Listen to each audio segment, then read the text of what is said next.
Here's how to escape the body triangle made simple. Check it out. So the body triangle is super dangerous because he has such good control over my hips with his legs that he's free to attack pretty aggressively with his arms. So if I'm gonna deal with this body triangle, I really need to untangle his legs. First things first, I need to set up my defensive structure. So I want my cross-side hand over the choking arm, and this is my primary defense. This will keep him from lacing that strangle. Now, the body triangle draws its power from connection to my hips. So instead of a nice flat surface, I'm going to split my hips and make it hard to bite onto that top hip. This won't get me out, but it'll loosen the lock. Now once I'm here, I'm good to start my escape. Now if he's being lazy with this foot, it's really easy to untangle this body triangle. I'm just gonna take my top side knee, bring it under his ankle, and I'm gonna use that knee to feed his ankle to the center. Once I get here, I'm gonna switch defensive hands and go and grab those toes. Don't grab at the ankle, his leg is too strong, he'll be able to extend out. Instead, grab just over the pinky toe and use the pressure on his ankle to guide his foot. Once I get here, I can start turning my hips and escaping. If you're enjoying the content, don't forget to like and subscribe, and use the link below to join our email list for exclusive instructionals, tips, and techniques. Enjoy the video. Now, if my opponent is playing this body triangle tighter, I'm gonna need the power of my hips to help me get under this top side leg. So I'm gonna switch my hips from this split posture to the other way, and then I'm going to drag my top knee as low as possible underneath his top ankle. Once I get here, I again use it to feed to the center, and I feed it directly to my other hand. Keep this elbow nice and tight as you pull the toes up, loosening the lock and freeing your hips to move. As I try to hip switch and get underneath that top leg, often my opponent will start tracking my thigh with his toes. This becomes really difficult to get under that top leg. And so instead, I'm gonna need to limit his mobility so that he can't track with that leg. So one way I can do this is by wedging my bottom arm under his near side knee. So I'm going to hip up slightly to make some space, and then I'm gonna draw this forearm underneath that knee.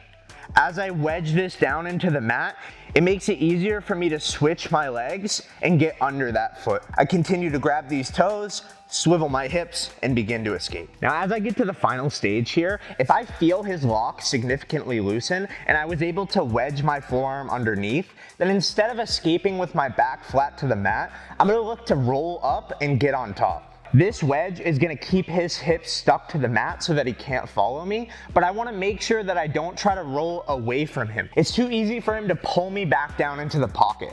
Instead, I'm gonna look to split my shoulders and then extract my bottom hip out and around. Now, if I'm in the final stage of this escape and I lose my wedge underneath his knee, I shouldn't try to turn up, because his hips are free and they're gonna be able to follow me up and around. So instead, I'm gonna look to get my back flat to the mat and re-guard.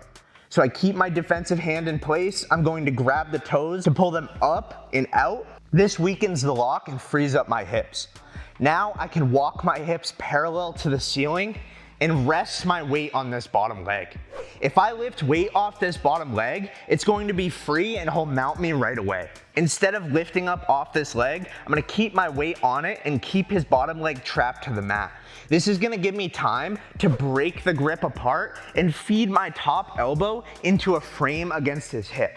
Now that I have a frame, I'm ready to bridge and release, and I use the frame to make space to swivel into single leg X. If you keep getting stuck in the body triangle with the legs locked on bottom, here's how to do a simple escape. Before we get into it, let's address the ankle lock that people typically use to escape this position and why it's not very good. As he locks up a body triangle on bottom, his own ankle is trapped against his outside knee. Now this might give me some tension against that ankle, and if I start to hip in, trapping his foot, I can sometimes get a tap.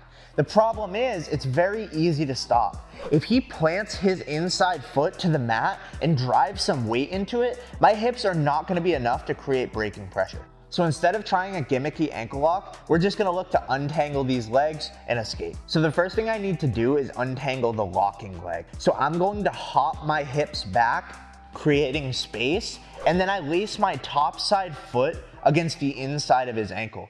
Make sure you stay sticky against the Achilles tendon here. The closer to the heel you are, the more leverage you have. Now, I'd love to just kick my foot out like so, but some people are stubborn and strong. And so instead, I'm going to slowly walk my toes until his leg is straight. Once I get this top side leg extended, the lock is significantly looser and I can start my escape.